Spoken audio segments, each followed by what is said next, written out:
U.S. Ambassador. Hungary's policy of standing alone to block high-level meetings of NATO-Ukraine Committee untenable. Here's a summary of the article. David Pressman, the U.S. ambassador in Budapest, said, among other things, at a panel discussion on Hungarian-Ukrainian relations held at the U.S. Embassy in Budapest on Wednesday. When we hear politicians advocate for appeasement masquerading as peace, let's be very clear, one man can make peace today. If Putin stops fighting, the war ends. If Ukraine stops fighting, Ukraine ends, the ambassador said. The United States wants peace, one that is just and lasting.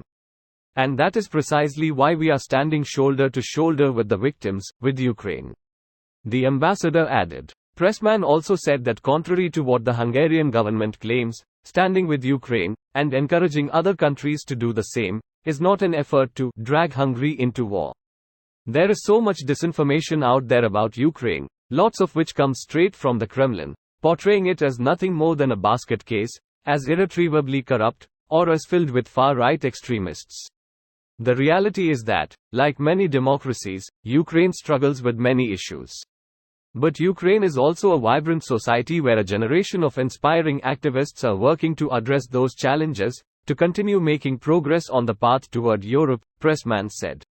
The ambassador said he had heard repeated concerns from senior Hungarian officials about the treatment of Hungarians in Ukraine. We take these concerns very seriously. We are prepared to work with you to address this. Tell us how we can help resolve this issue of contention between our ally Hungary and our close partner Ukraine.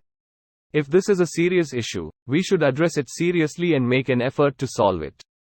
If there is genuine political will to solve it, make no mistake, it can be solved, Pressman said, adding that the United States is troubled by Hungarian officials are using the NATO alliance as a tool to address these bilateral concerns.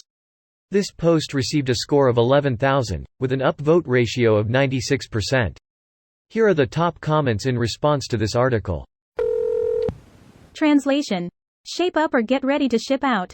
Despite what plenty of people here routinely claim, the lack of a specific provision to remove NATO members doesn't mean that it's impossible.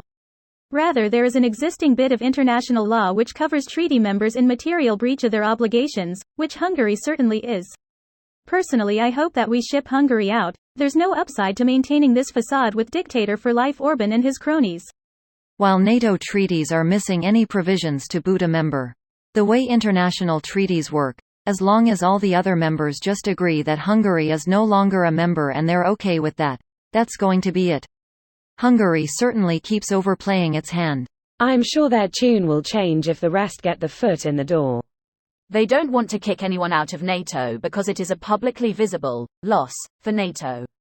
It's NATO becoming one country weaker, it's showing internal dissent, it makes them look weak. On the other hand, not kicking them out even though they're obviously not on NATO's side and doing everything in their power to obstruct NATO, that can have greater consequences than just appearances of being weak. It can send a signal to other nations that they too can get away with whatever they want, and then the entire alliance loses trust and meaning. Hopefully they make the right decision, whatever that is. If a sports team trades players or picks up a free agent when releasing an old player who does not fit the team, it's not seen as a loss. We can in fact appear stronger by cutting loose the dead weight and replacing it with a quality ally. You don't keep someone who fucks up the locker room morale. Seattle trades Russell Wilson away, Seattle immediately makes the playoffs, and Denver has an absolutely horrendous year. Oh, is this a shit on the Broncos thread now? I hope Russ does just enough to give them hope and they keep him, only to get demonstrably worse as those cap hits take hold. I want that laughably bad contract to ruin them. Go Chiefs!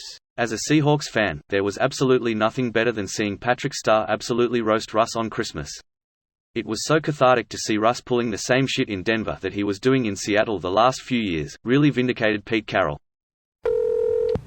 That shithiel Orbán doesn't seem to realize that unlike Turkey or France, Hungary is nowhere near valuable enough to NATO for them to be such a massive pain in the ass. This video was automatically created by Reddit to speech. The article and comments in this video were selected from Reddit according to their upvotes, and any paraphrasing was performed by smmry.com, without any human intervention.